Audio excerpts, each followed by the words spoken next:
गुजरात के महासाणा जिले के कड़ी स्थित एक निजी शैक्षणिक संस्थान के हॉस्टल में नाबालिग छात्रा से कथित छेड़छाड़ का मामला सामने आया। आरोप है कि हॉस्टल में काम करने वाले एक रसोइये ने छात्रा के साथ अनुचित हरकत की। घटना की जानकारी मिलने के बाद बड़ी संख्या में अभिभावक और स्थानीय लोग स्कूल कैंपस पहुंच गए और जमकर विरोध प्रदर्शन किया। सूचना पर पुलिस भी पहुंची और मामले की जांच शुरू कर दी। पुलिस का कहना है कि शिकायत के आधार पर वैधानिक कार्रवाई की जाएगी। इस न्यूज में इतना ही। अन्य खबरों के लिए जुड़े रहिए ITN नेशनल के साथ।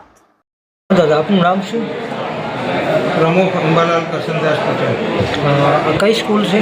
Swami Vivekananda education trust. આ એક છોકરીનો છેડતો મુદ્દો એક આજે બનાવ બન્યો છે અને શું કહેશો એના વિશે? હવે જે વાલીઓની રજૂઆત હતી એનું તમામ નિરાકરણ માટે સંસ્થા પૂરતા પ્રયત્નો કરશે ને કરી આપો, એમની માગણીઓ પૂરી કરવામાં આવશે। શું માગણીઓ હતી વાલીઓની? કે આ જમવાની કે હોસ્ટેલની અંદર લેડીઝ રાખવાની એવી બધી માગણીઓ હતી। તો આપણે આંકણ જેન્ટ્સો અંદર હતા, રસોડામાં રસોઈ બનાવવામાં જાય છે। તો અત્યારે શું કાર્યવાહી એમની ઉપર કરવામાં આવશે? હવે એ તો કાર્યવાહી તો અત્યારે આ તો વાલીઓ જોડે ચર્ચા કરીને એનું નિરાકરણ આવી ગયું છે।